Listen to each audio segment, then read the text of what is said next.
രാത്രി ഏകദേശം 9 മണിയോടുകൂടിയാണ് തന്റെ കുടുംബത്തിന്റെ ഉടമസ്ഥതയിലുള്ള നീന്തൽക്കുളത്തിന് പുറത്തേക്ക് അസറുദ്ദീൻ നിലവിളിച്ചുകൊണ്ട് ഓടിയെത്തുന്നത്. എന്റെ ഭാര്യയും മക്കളും വെള്ളത്തിൽ വീണ് കിടക്കുന്നു, ആരെങ്കിലും ഒന്ന് ഓടിവന്ന് രക്ഷിക്കണമേ എന്നായിരുന്നു ഇയാൾ നിലവിളിച്ചുകൊണ്ട് പറഞ്ഞത്. തുടർന്ന് നാട്ടുകാർ ഓടിയെത്തുമ്പോൾ കാണുന്നത് അസറുദ്ദീന്റെ ഭാര്യയും 2 പെൺമക്കളും നീന്തൽക്കുളത്തിൽ വീണ് കിടക്കുന്ന കാഴ്ചയാണ്. ഉടൻ തന്നെ നാട്ടുകാർ ചേർന്ന് 3 പേരെയും വെള്ളത്തിൽ നിന്നും എടുത്ത് ആശുപത്രിയിൽ എത്തിച്ചുവെങ്കിലും മരണം സംഭവിച്ചിരുന്നു. നാട്ടുകാരെല്ലാം കരുതിയത് ഒരു കുടുംബത്തിന്റെ ദാരുണമായ അന്ത്യം എന്നു തന്നെയായിരുന്നു. ആശുപത്രി വരാന്തയിൽ തളർന്നിരുന്ന് കരയുന്ന ഭർത്താവായ അസറുദ്ദീന്റെ കാഴ്ച കണ്ടുനിന്നവരെല്ലാം വിതുമ്പിപ്പോയി. പക്ഷേ ആ കണ്ണുനീരിന് പിന്നിൽ ഒളിഞ്ഞിരുന്നത് ഒരു കൊടും കുറ്റവാളിയുടെ മുഖമായിരുന്നുവെന്ന് ആരും സ്വപ്നത്തിൽ പോലും കരുതി കാണില്ല. അപകടമെന്ന് കരുതിയ ആ മരണം ആസൂത്രിതമായ ഒരു കൊലപാതകമായിരുന്നുവെന്നറിഞ്ഞപ്പോൾ എല്ലാവരും ഞെട്ടിത്തരിച്ചുപോയി. എന്തിനാണ് ഇയാൾ ഇങ്ങനെയൊരു ക്രൂരകൃത്യം ചെയ്തതെന്നറിഞ്ഞാൽ ഈ ലോകത്തുള്ള ഒരു മനുഷ്യനും അയാളോട് ക്ഷമിക്കില്ല. തെലങ്കാനയിലെ ഹനംകൊണ്ട ജില്ലയിൽ നടന്ന ഈ ദാരുണമായ സംഭവം ഏറെ ഞെട്ടലുളവാക്കുന്നതാണ്.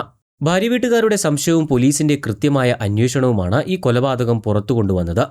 സംഭവം നടന്ന ഉടൻ തന്നെ പോലീസ് എത്തി നീന്തൽക്കുളം പരിശോധിച്ചിരുന്നു. എന്നാൽ നീന്തൽക്കുളത്തിന് ചുറ്റുമുണ്ടായിരുന്ന 5 CCTV ക്യാമറകളും പ്രവർത്തനരഹിതമായിരുന്നു. അതിനേക്കാളും അത്ഭുതം അവിടുത്തെ DVRും കാണാനില്ല എന്നതായിരുന്നു. സാങ്കേതികമായി എല്ലാം അറിയുന്ന അസറുദ്ദീൻ ആസൂത്രിതമായി ചെയ്തതായിരുന്നു ഇതെല്ലാം. തുടർന്ന് പോലീസ് നടത്തിയ വിശദമായ ചോദ്യം ചെയ്യലിൽ അസറുദ്ദീന് പിടിച്ചു നിൽക്കാൻ കഴിഞ്ഞില്ല. ഭാര്യയെയും മക്കളെയും കൊലപ്പെടുത്തിയത് താനാണെന്ന് ഇയാൾ കുറ്റസമ്മതം നടത്തി. അസറുദ്ദീന് പെൺകുട്ടികൾ ജനിക്കുന്നത് വെറുപ്പായിരുന്നുവത്രേ. ഇതിനോടകം തന്നെ 2 പെൺകുഞ്ഞുങ്ങളുള്ള ഇയാളുടെ ഭാര്യ 3ാമതും ഗർഭിണിയായിരുന്നു.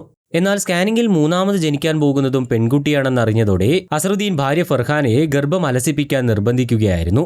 ഗർഭം അലസിപ്പിക്കാനായി മുൻപും സമാനമായി 2 തവണ അയാൾ ഭാര്യയെ നിർബന്ധിച്ചിരുന്നുവെന്നും ബന്ധുക്കൾ പറയുന്നു. എന്നാൽ ഇത്തവണയും ഫർഹാന അതിന് തയ്യാറായില്ല. ഇതോടെയാണ് ഗർഭിണിയായ ഭാര്യയെയും 2 പിഞ്ചുമക്കളെയും കൊല ചെയ്യാൻ ഇയാൾ തീരുമാനിക്കുന്നത്. മൂത്ത മകളുടെ ജന്മദിനം ആഘോഷിക്കാനെന്ന് പറഞ്ഞാണ് ഭാര്യയെയും 2 പെൺമക്കളെയും ഇയാൾ രാത്രി 8 മണിയോടുകൂടി സ്വിമ്മിംഗ് പൂളിനടുത്തേക്ക് കൊണ്ടുപോകുന്നത്. തുടർന്ന് ഐസ്ക്രീം കഴിക്കാമെന്ന് പറഞ്ഞ് സ്വിമ്മിംഗ് പൂളിന് സമീപത്തേക്ക് ഇവരെ കൂട്ടിക്കൊണ്ടുപോയി. ചുറ്റുവട്ടത്ത് ആരുമില്ലെന്ന് ഉറപ്പുവരുത്തിയ ശേഷം ഇയാൾ ഗർഭിണിയായ ഭാര്യയെയും 2 പിഞ്ചുമക്കളെയും ഒന്നിനു പിറകെ ഒന്നായി വെള്ളത്തിൽ മുക്കി കൊലപ്പെടുത്തുകയായിരുന്നു.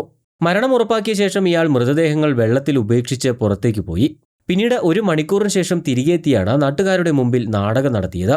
സംഭവത്തിൽ ഇപ്പോൾ പോലീസ് കൂടുതൽ അന്വേഷണം നടത്തി വരികയാണ്. നിയമവിരുദ്ധമായി ലിംഗനിർണ്ണയം നടത്തിയ കേന്ദ്രത്തിനെതിരെയും അന്വേഷണത്തിന് ഉത്തരവിട്ടിട്ടുണ്ട്. പെൺകുട്ടികൾ ജനിക്കുന്നു എന്ന ഒരൊറ്റ കാരണത്താലാണ് സ്വന്തം കുടുംബത്തെ തന്നെ ഇയാൾ ഇല്ലാതാക്കിയത്. പെൺകുട്ടികൾ ജനിക്കുന്നത് ഒരു ശാപമായി കാണുന്ന ഇടുങ്ങിയ ചിന്താഗതികൾ ഇന്നും നമ്മുടെ സമൂഹത്തിൽ വേരോടി നിൽക്കുന്നു എന്നത് അങ്ങേയറ്റം ലജ്ജാകരമാണ്. കൂടുതൽ വാർത്തകൾക്കും വിശേഷങ്ങൾക്കുമായി ചാനൽ സബ്സ്ക്രൈബ് ചെയ്യാൻ മറക്കരുത്.